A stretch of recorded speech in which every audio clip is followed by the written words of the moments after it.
Over 800 zombie companies predicted to fail in September. Let's have a look. Hello everyone, Florian.Heise here, and welcome to another episode of HeiseSays. I have my evening stein of coffee, and I thought we'd have a look at this article from news.com.au discussing, well, the depressing forecast of 800 zombie companies predicted to fail in September. And now before we jump into this article by Alexis Carey on news.com.au, who's covered a lot of the retail recession that's been going on since the beginning of the year, let's jump over to a website that I think everyone should be aware of, particularly if you're in business. This is the Australian Securities and Investment Commission's published notices. And here you can find all of the insolvency notices for different businesses. Either people you may be doing business with, businesses that have gone under. Maybe you've done work for someone. Maybe you're a subby. You've done work for someone. They've gone under. This is where you find the notices of if they've been wrapped up in liquidation. In liquidation. Here we go. Subject to deed of company arrangement. In liquidation. In liquidation. Notice of deemed special resolution to wind up a company. Intelligent Infrastructure Solutions Proprietary Limited in liquidation. And you can view here, this is just a random example. You can see every day a whole range of different companies make announcements or notices or declare that they're in liquidation. Murrabin Cabinets in Victoria in liquidation. Beyond Boundaries, AusPac Proprietary Limited in liquidation. What's interesting is, particularly when the developers go under, or a particular development goes under, you see all the sub-companies they have for each of the individual developments all go in liquidation, and liquidation, and liquidation. It's another thing that I think a lot of people should be made aware of when they're buying a product, an apartment, or a unit, just what company they're dealing with. Because, this is pretty much all ASIC is, or all I see it as, bureaucracy of company filings. And sure, they try and protect consumers. Well, that's the whole point of this. We could argue if it's effective or not, perhaps at another time. But people need to be aware. One suggestion I would call for, because right now, if you want to do a search on a company, say you were looking at buying a apartment, or you have a new client, someone wants to hire you for architectural services, to do a company search, you have to spend money. You have to spend only $15. But that can add up real quick, particularly every time you're just putting a proposal to them. What if, lay people are going out shopping for something? They want to make sure the company they're doing business with is legitimate. Wouldn't you want to do a search on that data? Why does it cost money to get searches from them? Sure, when they're in liquidation and they're going under, we can get the information for free. Why is this free? And doing a proper search to get all the company details, why does that cost money? Shouldn't that be freely available to the public? Because then if perhaps you're buying a apartment, how many shell companies you'd have to go through before you got to someone that actually owns something. Is it just a $12 company that's worthless? And with all of the stimulus, with all of the propping up and support that's happening in the economy right now, there's calls for job seeker to be extended. There's calls for job keeper to be extended. And I guarantee you in here there'll be more calls for job keeper to be extended. There's definitely going to be a flood of zombie companies that are just going to fall over. People will be riding out JobKeeper until they can. Even if just to give their staff, who they probably care about, just that little bit extra cash.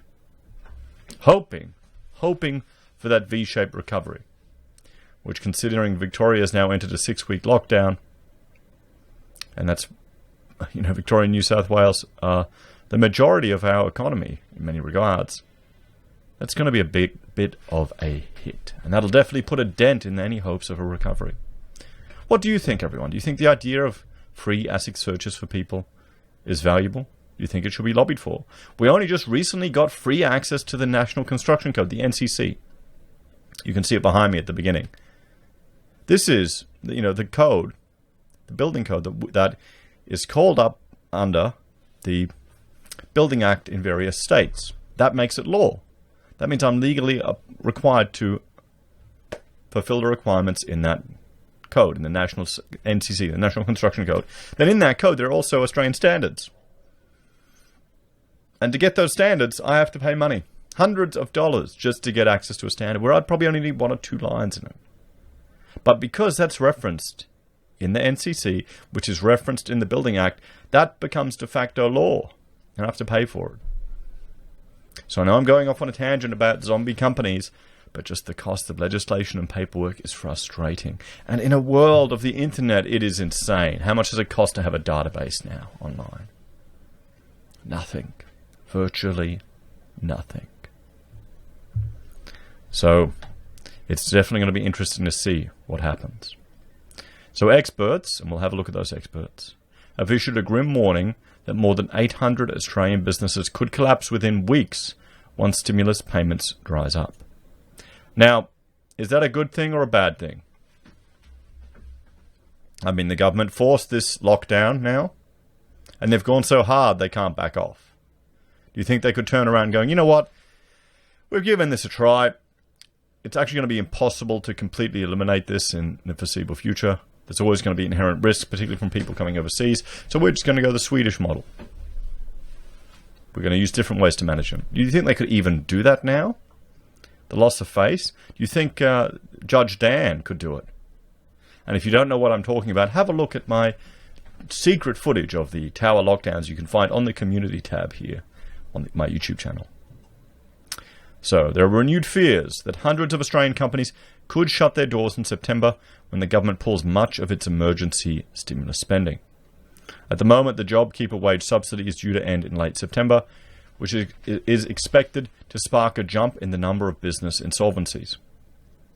That's according to this month's Finder RBA Cash Rate Survey, which surveyed 43 experts and economists on the state of the Australian economy. So let's bring that up. Let's have a look at the Finder. Here we go. And we can see some of the experts. It's Michael Yardney. And this is funny, you know, they're all predicting, where will the cash rate be?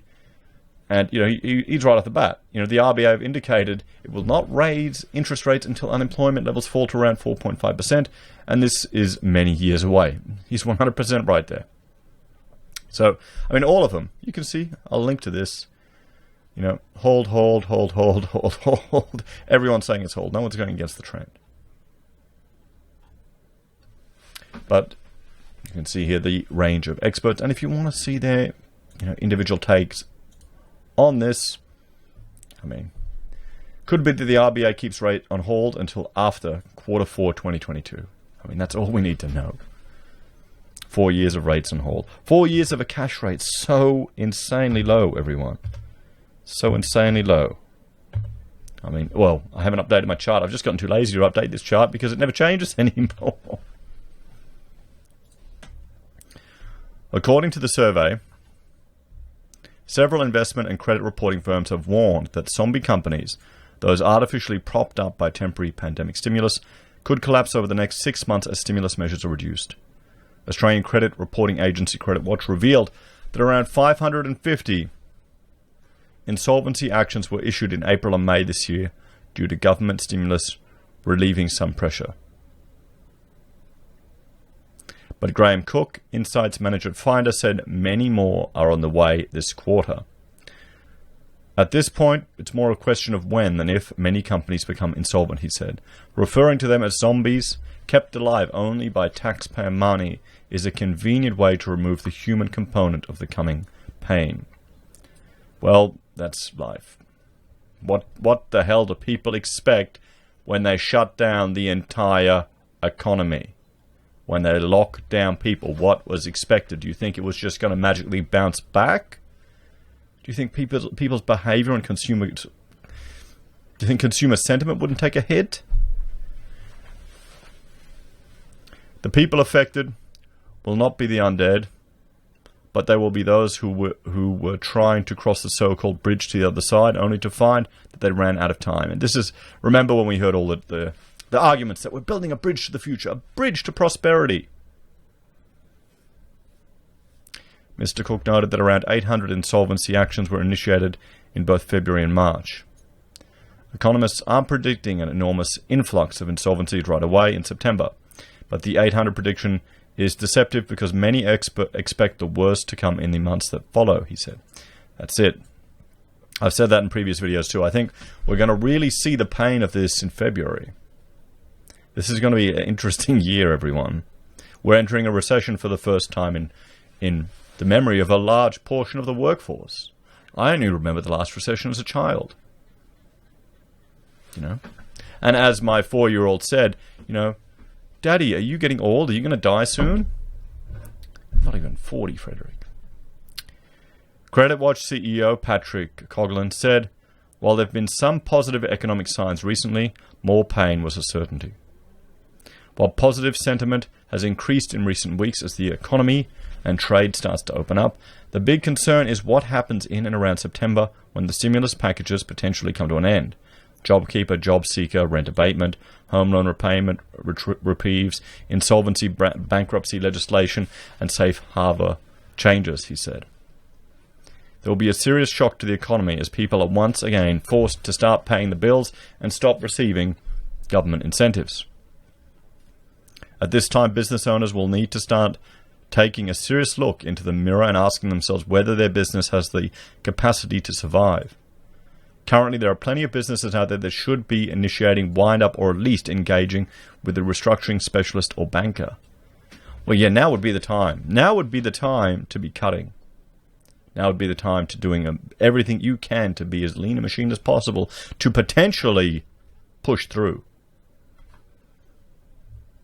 Several experts included in the Finder survey, including Rebecca Caseles from Bank West Curtin Economics Center and Saul Eslake of Corinna Economics Advisory, believe there could potentially be a drop in insolvencies in September, with more to come in the following months once banks start pursuing insolvency cases again. See, this is the thing. Everyone's being all nice and friendly. Remember, we're all in this together until we're not. The banks aren't our friends. They're not our friends. But Rich Harvey, CEO and founder of Property Buyer, says he expects 1,400 insolvencies in September, as many companies will struggle to sustain their cost base without government support and low revenue. This is the thing. A lot of businesses are going to come back in September, going to try and open up again. And then what if you have a third wave? Or if Queensland gets another spike and they decide to lock us all down? The zombie problem was first raised in May by the Deloitte Access Economics Budget Monitor, which argued zombie companies created by JobKeeper were problematic for the wider economy, although withdrawing support altogether was not the solution. Well, yeah, no, it is. It's one solution. The problem is there's not the political will to accept an actual free market. I mean, we've got a central bank. We don't have a free market. This is the frustrating thing when you've got idiots that are going to blame capitalism for the difficulties that we're all facing at the moment when we have a perverted version of centrally planned crony capitalism. Well, here's the question. Is a completely free market even possible?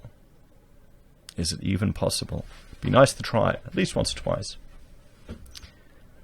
One pandemic is enough for a lifetime, and there is a risk that JobKeeper, as a measure designed to preserve jobs, could eventually create zombie firms that neither fully recover but don't go bankrupt. This would slow the broader recovery, but so too would a sudden stop to all support, the report said. At the time, the sentiment was echoed by Queensland University of Technology retail expert Dr. Gary Mortimer, who told news.com.au zombie firms were likely a particular problem within the retail sector, which was already struggling well before the pandemic. As restrictions have impacted the retail sector, with many retailers voluntarily closing their stores, it's certainly reasonable to consider that some retailers were potentially already on their last legs anyhow, he said, adding that the withdrawal of government support would likely cause many retail brands to fall by the wayside. And I wonder how many of those will be small boutique shops by mum and dad, business owners. Well, what do you all think, everyone? Do you think we'll see a big hit of insolvencies? Shall we say, will we see a hit in December? Or will it be straight off in September? Or what about next year, early Feb? I remember December and January, usually, well, I know for the construction game, for a lot of the work we do, they'd be our quietest months. How do you think construction will cope at that time?